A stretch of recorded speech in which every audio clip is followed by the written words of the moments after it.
Hello everyone, welcome to the second part of the Tidecaster video. In this one I'll be doing the armour, the legs and the boots, and possibly a couple of other little bits in here, sort of dotted in between.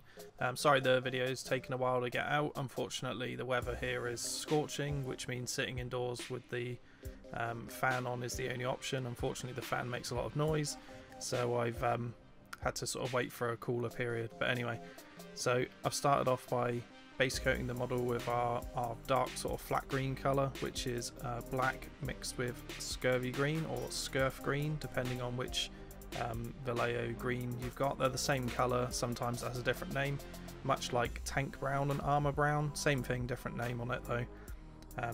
So you want to get these evenly mixed so it's quite a nice dark green, probably 75% green to 25% black, so sort of a 3 to 1 ratio in green to black. Evenly base coat all the panels here. Make sure you keep it nice and tidy because you don't really want to overflow onto any of the lighter colours we're going to work on later. Also be really careful when you're doing around the cloak, because again we put all that time and effort into the cloak, we don't want it spilling over. So the brush I'm using here is an Artis Opus size 1. This is a new range that I've been given a few to sample. Good quality brushes, really nice. They're much like my Windsors, which I believe I said in the last video. Just as long as you've got good quality brushes, the brand's not that important. Just, you know, take good care of them and they'll last. I'll just go ahead and double time this last bit so it gets through a little bit quicker.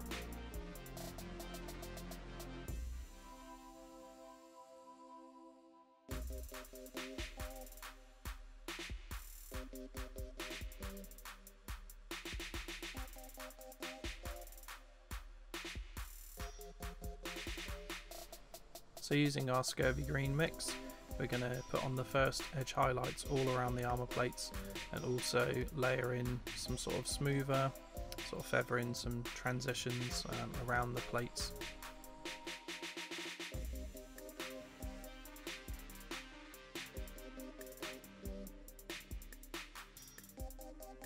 I'll put this in double speed, but here I'm applying lots of the little line highlights all around the armour plates and slowly pushing the layers towards the top. Shortly you'll see me do some glazing on this bit as well.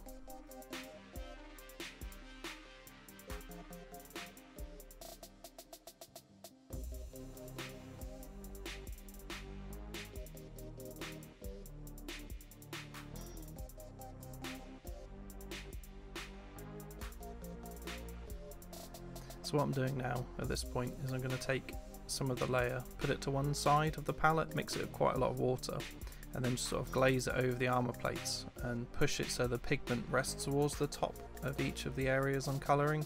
This way the brighter area will stay towards the top where the highlight should be.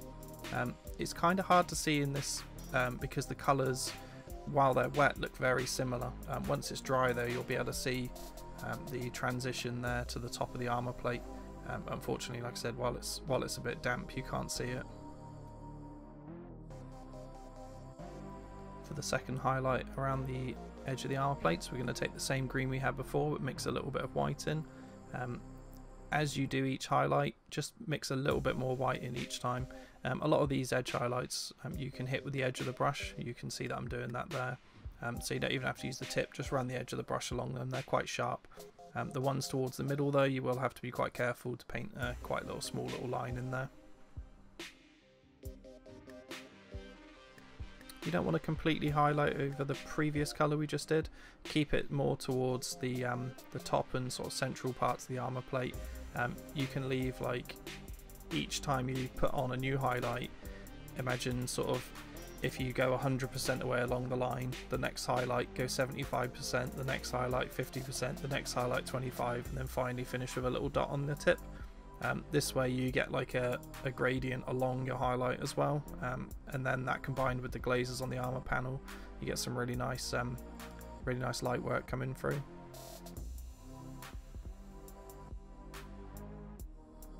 in hindsight, I probably didn't pick the best armor panel to try and show you this on.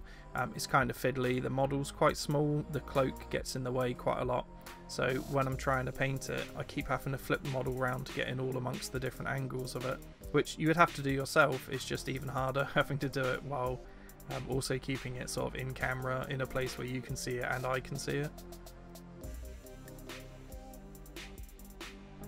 It's quite a simple highlighting procedure, much like the way the heavy metal do their sort of dark Eldar, where you have the black armour or the dark blue green armour, then they highlight it up using like quite strong bright colours on the edge. I'm going to do this across the whole Deepkin army. Across each model it's going to be quite time consuming, but overall it should look really quite impressive on the table.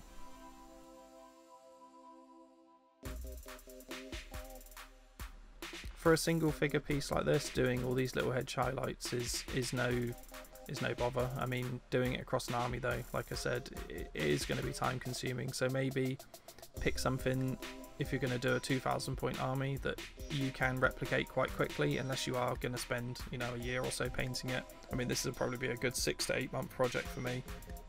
There's quite a lot in there. I've made a bit of progress on the turtle, which I will shortly show you guys. Not in this video, but I'll show you on the channel.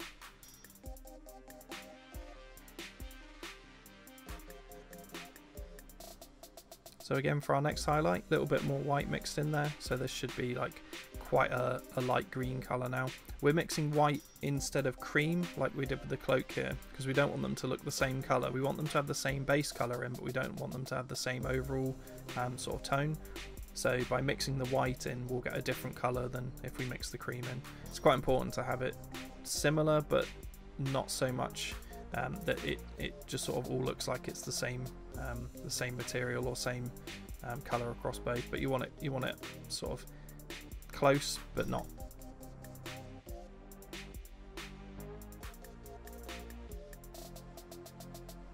Just remember to keep this highlight towards the top central parts of the armour plate. You don't want it all around the bottom, a little bit sort of at the tip there where I'm putting it at the moment, but you wouldn't have all the bright highlights around underneath, to keep them more towards the top where the light would sit.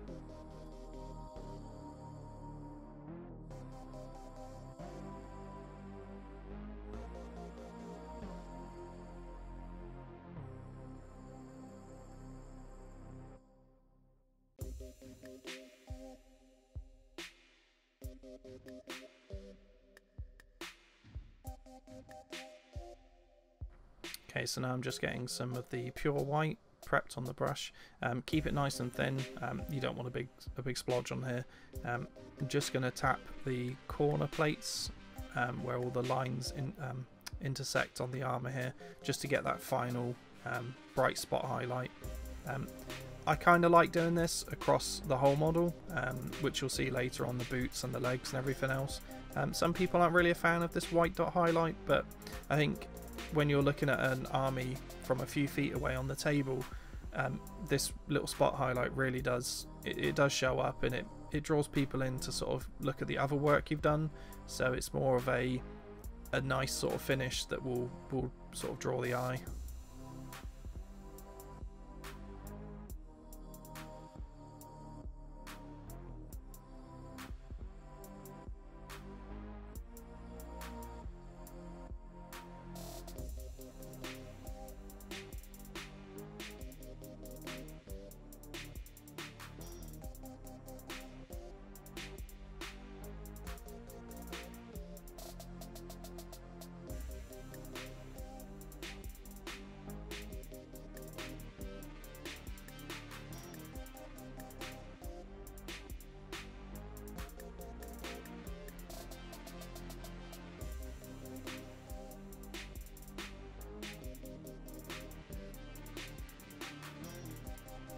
Okay, so now we've applied our dots to all the intersections and the edges, corners. You can see here, I'm about to zoom it in for you so you can get a better look. It's across the armour plate, you can see the green glazes in there, and then you obviously can see all the small highlights, and then obviously the dots that set it all off. So I went ahead and did the helmet as well, exactly the same method. This one was quite fiddly to do, which is why I did it off camera, because it's so small. I had to really get in there quite close, and it just got in the way when trying to film it. I also base coated the coral just so I could get a feel of how the model was going to look when it was finished, and I'll show you how I did that shortly as well. And here I'm going to continue highlighting up all the armour plates, same method as before. So the scurvy green, then scurvy green and white, then scurvy green and more white, and then a bit more white, and then finally a little dot on the corners and the tips.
And here you can see all the finished armour plates.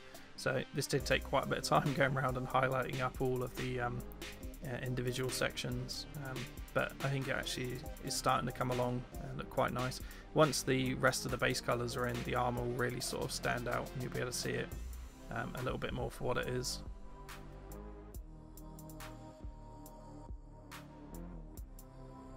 Okay, so on the palette now we've got some Dubai Brown from scale 75, quite a rich colour, nice and matte finish as well, and then some Bone White.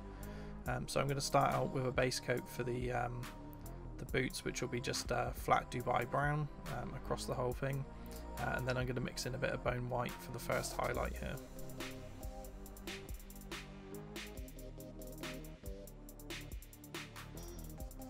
You can see here how matte the finish is on these boots. The scale 75 range is amazing for that.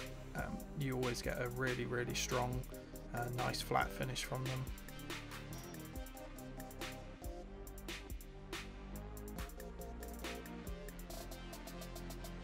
Okay, so we're going to take out our first highlight here and apply it to all the folds and creases in the boots, all the raised lips and areas.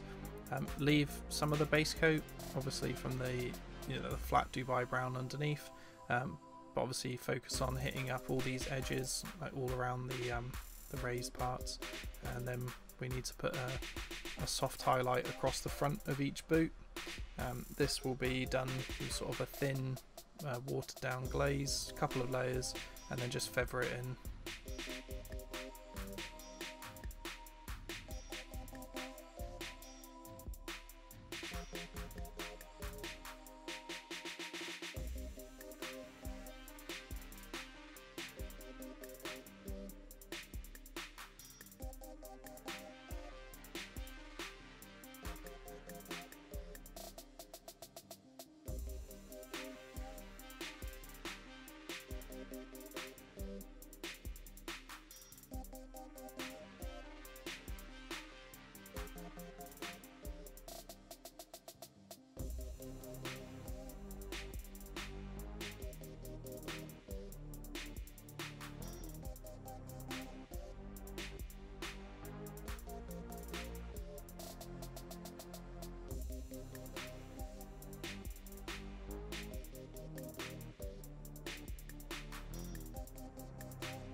Okay, so now we're mixing in a bit more Bone White. You can see I put the soft sort of feathered out highlights across the top parts of the boots as well already. And then I'll continue around with these highlights and then a smaller feather over the top of them as well.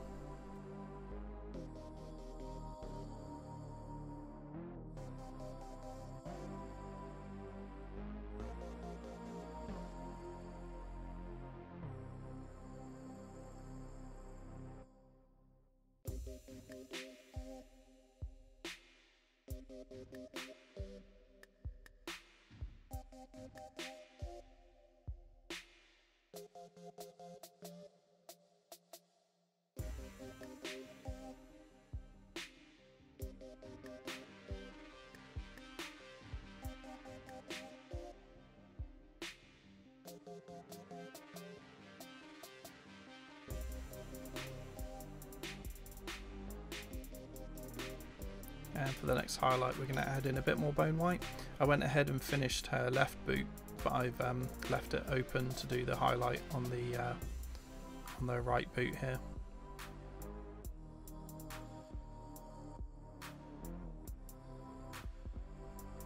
Sorry, it's a little bit out of focus just for this highlight here. I pulled it in quite close to my face so I could just get the really small edge put down. Unfortunately it pulled it out of focus. I'll put it back into focus in a sec for you though.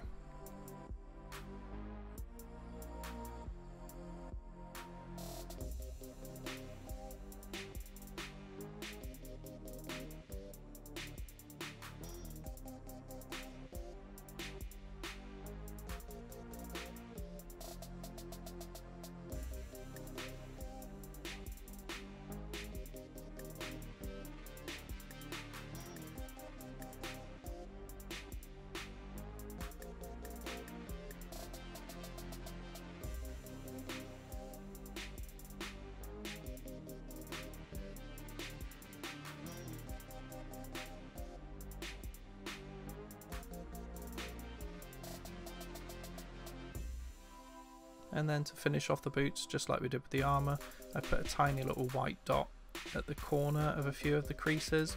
Not all of them, just a couple of them, just to give that extra little final little spot highlight.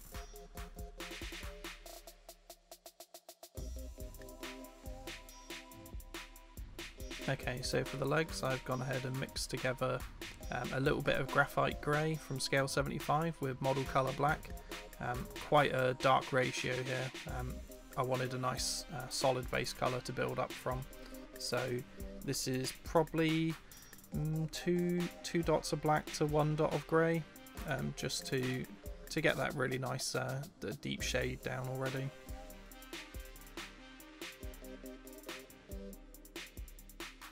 So we're going to start out by taking that base colour I just made, mixing a load more graphite into it to bring up the brightness, and then go and start placing our highlights around on the legs. Start with the sort of creases and the sharper areas first, and then using a thin down mix, just pull the colour across the leggings back towards the raised areas. So just sort of feather the colours back towards the highest point.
So here just keep building up the layers, adding in a bit more graphite each time you sort of go towards the top of the trousers, almost to the point where you're up to pure graphite right towards the very sort of top of the leg and some of the creases.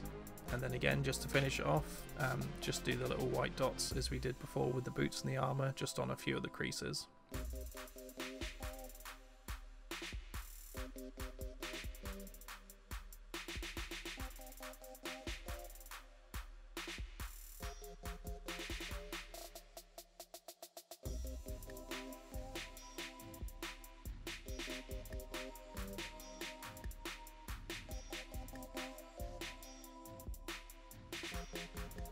So you can see here I've adjusted the light angle as well.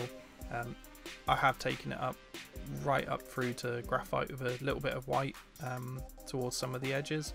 It looked a lot darker in that previous bit just because the light I used for painting was a little bit off on the angle. Okay, so here we've got some of the model colour flat red, some of the rosy peach from game colour, and some of the sunset red from model colour. I've mixed the three together to make a coral colour. The flat red has an orangey element to it, the rosy peach also has a bit of an orange tint to it, and the sunset red is got a really nice pinky tone to it. All of those combined, sort of roughly 1 to 1 to 1 on all of them. It gives you that nice pinky orange coral tone. Then we're going to use that to base coat the shell on the top of her head, and the little rune in her hand, and also the little sort of wing bits on her helmet in between all the armour ridges.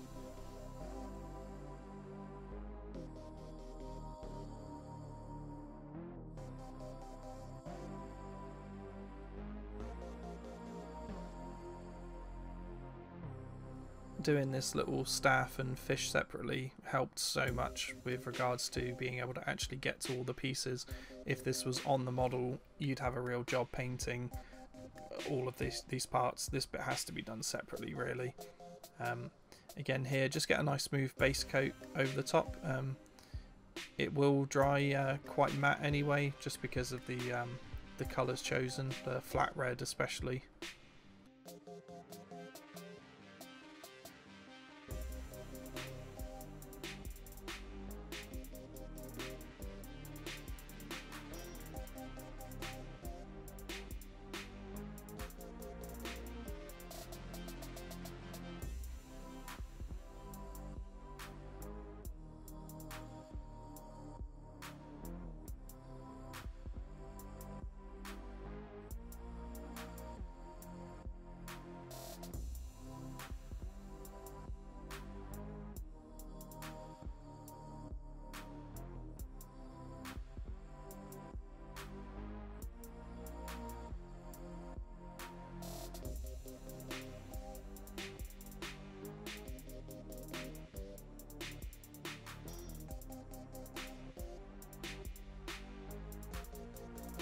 And here you can see on the helmet the little thin sort of flap bits between the armour panels I was on about, and obviously the shell on the top of her head.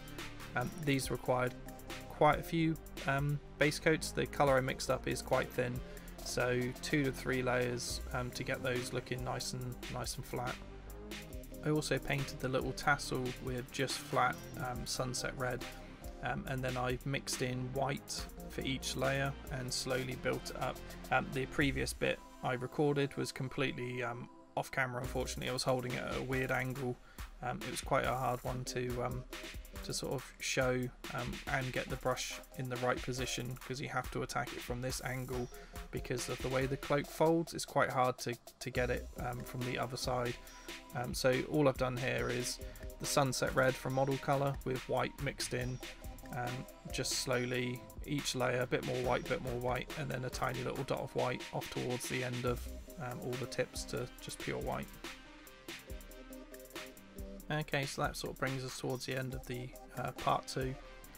Part 3 is ready, just needs a little bit of voicing over. I hope to have that up pretty much right after this part. again, thanks for all the support so far with the channel. I'm going to start pushing and building it up a bit more now. But I hope you enjoyed it. Thanks, bye.